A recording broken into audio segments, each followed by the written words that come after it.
taking the time to watch this video, which is focusing on education and Japan and how it has a critical role to play for globalization, global understanding, and rural revitalization in Japan.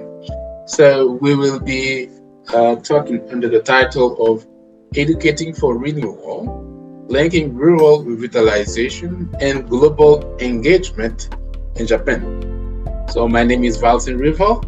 I am a researcher and also interested to education. And in my research, I try to link education and agricultural development, including rural development. Let's start with this question. If I ask you, have you already visited 100 countries before in your life? Yeah, that may be the case for a few people, but many people haven't yet get the chance to do that. But if I ask the question differently to say, have you ever met people from 100 countries? Even though you stay in your country or you met people from so many countries, it's become easier, but still not many of us had the chance to meet so many people. Why is this important? The thing is that many things we know or we've learned about some countries, they may not be true anymore or not true at all. And this situation creates a bias on how we perceive some countries or some culture. Okay? In the era we are living right now, we may see anything on the internet. They may be created. And in the past, we used to say that one picture worth thousand words, but now it's like one picture may worth 1,000 lies. So why is that important? We are all aware of the challenges that Japan is facing nowadays. Challenges in terms of economic challenge. So we could consider the difficult growth recently in Japan and high inflation. Okay, so there is a depreciation of the yen and the export declines. So Japan export very less from other countries right now, and there is a reliance, okay, on external resources. So Japan receives more and more product from other countries, and there is also a challenge in terms of demographic and labor. So the population is aging, and this causes a chronic labor shortages. And the IT sector also is facing a shortage, very tight labor market now in Japan.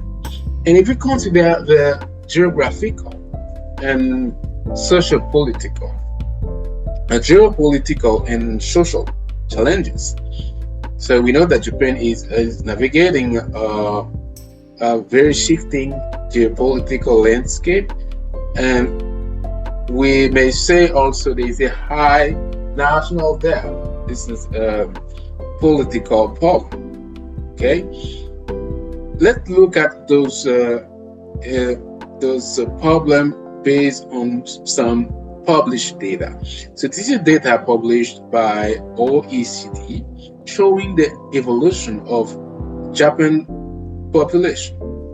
So here we will see there is the how children population will be evolve, and we see that the number of children will decrease from now we are in 2026 going to 2065.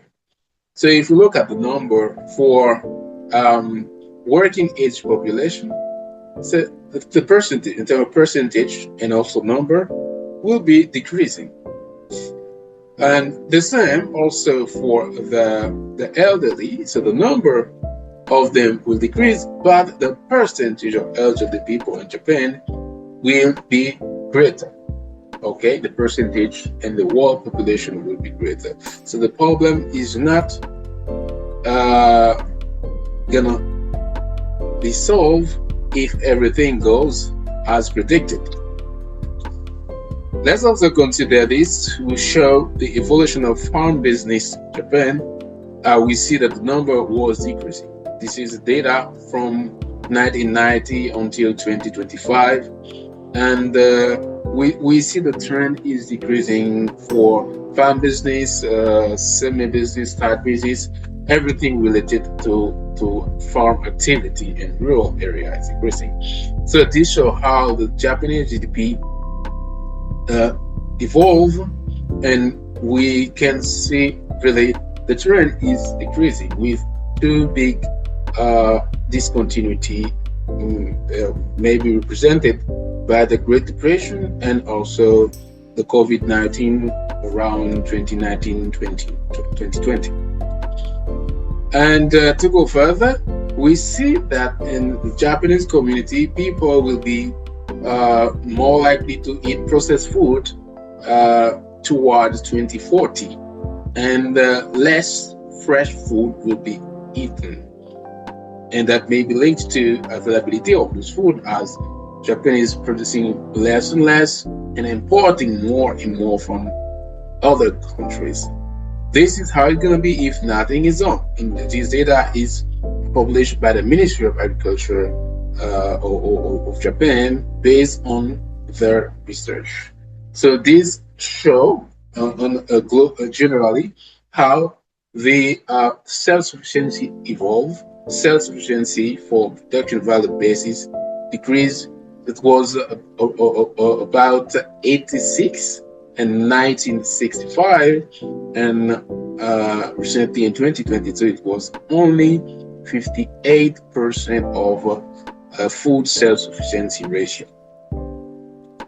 So now things can't stay like that. So the Japanese society, the government can't just let things go like that. That's why they have set up new goals and objectives related to rural development, how to develop rural and to strengthen agriculture in the country. But still, the problem remains because as much as the population is decreasing, but also the young people from rural area are more likely to leave and go in big cities because they are attracted by different kind of jobs, such as in technology, okay, and more office job attract those youth, so make it more complicated.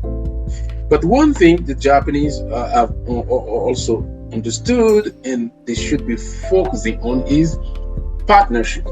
Partnerships, how they can do partnerships with other countries. Because as we've seen before, Japan lacks natural resources. So even though technology can be developed, there are some resources they will need to keep developing. But Japan lacks a lot of resources, including space or land to do agriculture. That's why partnership with other countries will offer a great advantage to the country. But to the partnership, one thing that is important is understanding of other culture, other country, how people think, what they need, politically, diplomatic, social, anthropologic. So it's important to understand. So you may be doing business with a country and you send some product to that country, and the product may harm the belief of the people or the culture, the way they do things. That's why it is important to understand the culture before you start doing business. To understand it before you start diplomatic relationship with the country. So cultural understanding, global understanding is important to sustain a good and long-term partnership. And with long-term partnership with many people, that will bring the country back to a competitiveness position. The country will be more competitive regarding the objective they have, the things that they want to pursue. It may be technology, maybe economy, and so on. Let's consider international students in Japan. They are some of the best allies of the country because they love the experience they had in Japan, and they love the country after all. So, for the goal of global understanding, the international student can be a good asset for the country. So, if they are there, they are willing to let people know how culture is in the country, how people think in the country. So this is something that Japan can focus on to increase its global understanding.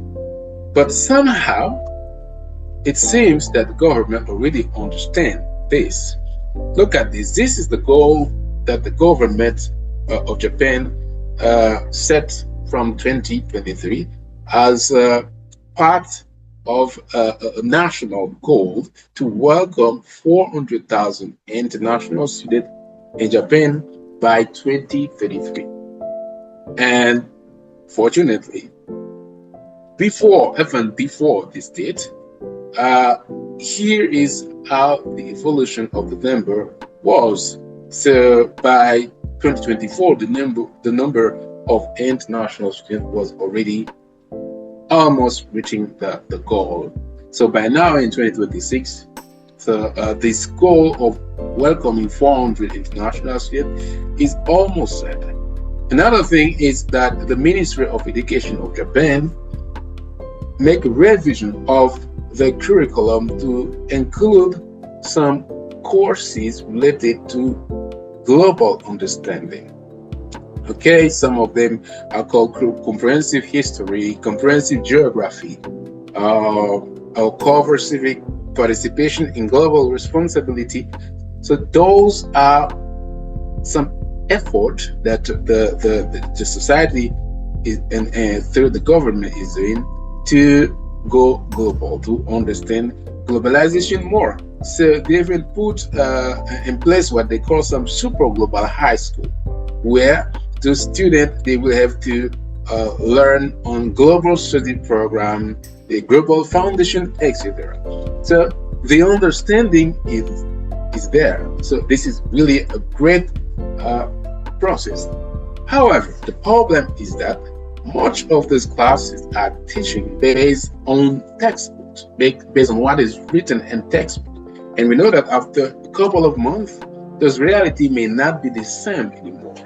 After a year, the reality changes.